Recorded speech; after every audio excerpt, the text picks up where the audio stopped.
All right, so I've been listening to some podcasts, and my favorite ones are the ones where people just talk.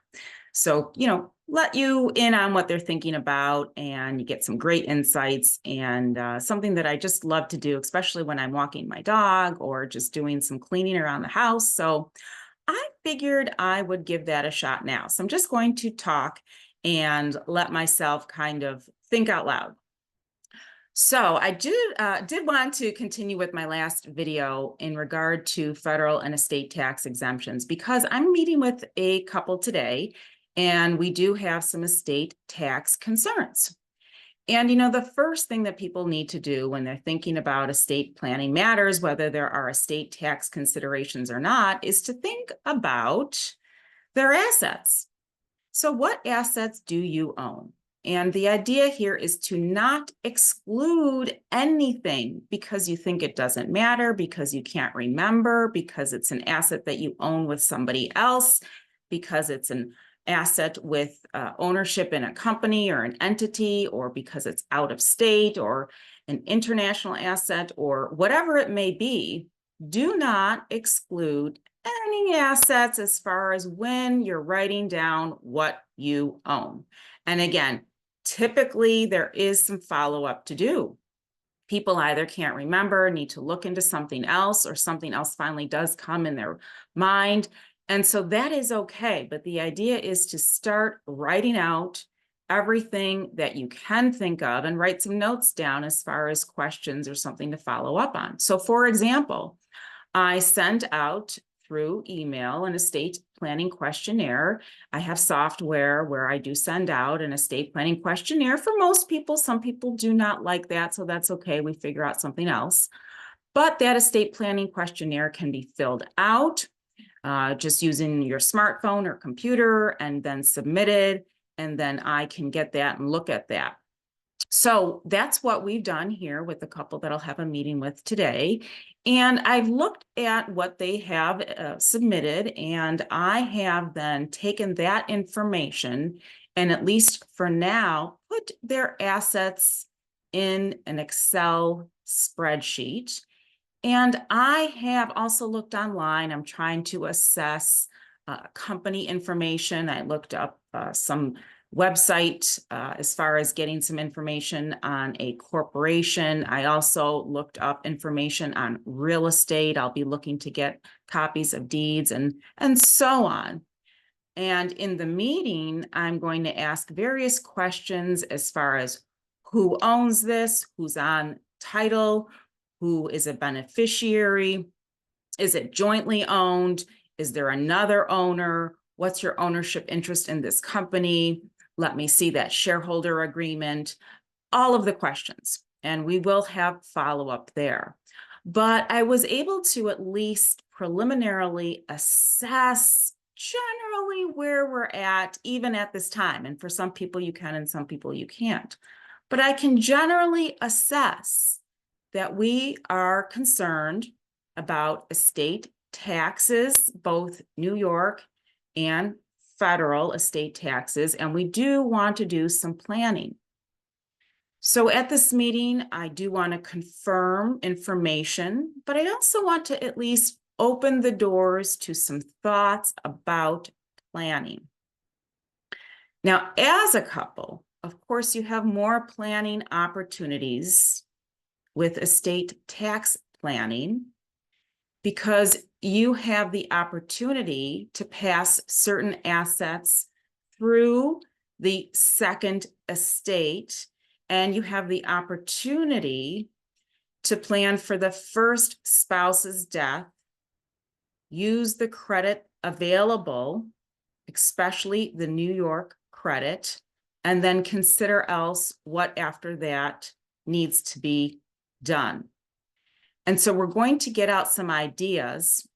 The ideas range from creating some gifting patterns now, creating an irrevocable trust where the couple is parting with certain assets, followed by gift tax returns to formalize completed gifts to take advantage of estate tax exemptions now, meaning we are going to use estate tax exemptions now, to creating trusts and wills that have provisions in them that will allow for using estate tax exemptions upon the first spouse to die and then second spouse to die.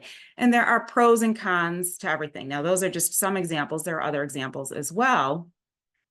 But the idea is to just know that we are in this type of situation and that we do want to plan for it. And let's get out the idea that planning opportunities exist and we can start going through them. But really, for anybody, whether you have estate tax concerns or not, this is kind of the idea that you want to have in your mind, where you're getting out everything that you own. And from there, you want to at least have an open mind about what can be done depending on your goals, your overall situation, everybody else that could be affected, and what's going to be really helpful for you.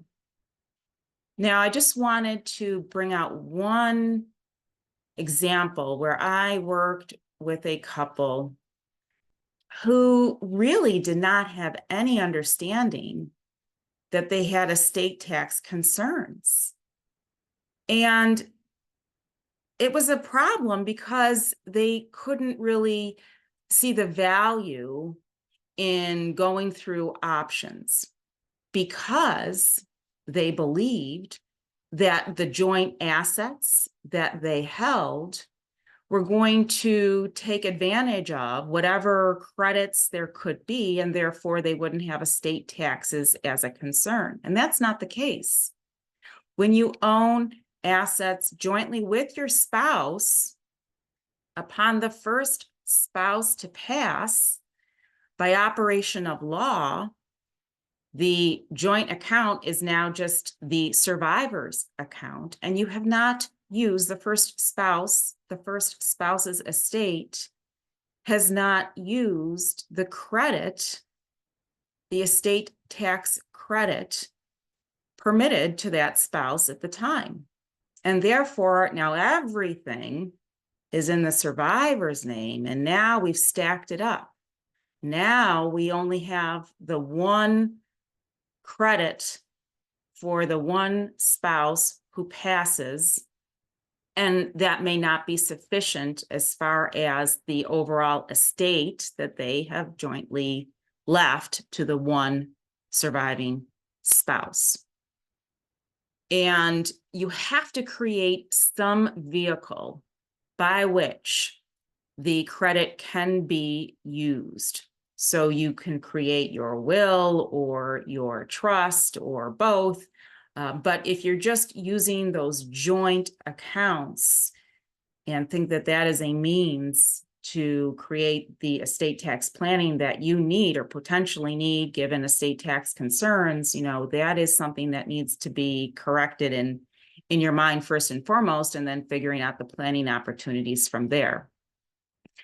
So just letting this out a little bit as far as letting my thoughts get out there, and hopefully I'll be able to continue on, because I think that with the last video, I stated a few general ideas, and if I can continue on and kind of bring it all together as far as creating something helpful for people. And it's not just estate tax planning, estate tax concern, just kind of walking people through this idea that you get information out, you can work through whatever information is still needed, fill in gaps, and from there, kind of assess where you're at, look at your goals, and just be open to the planning that you can do.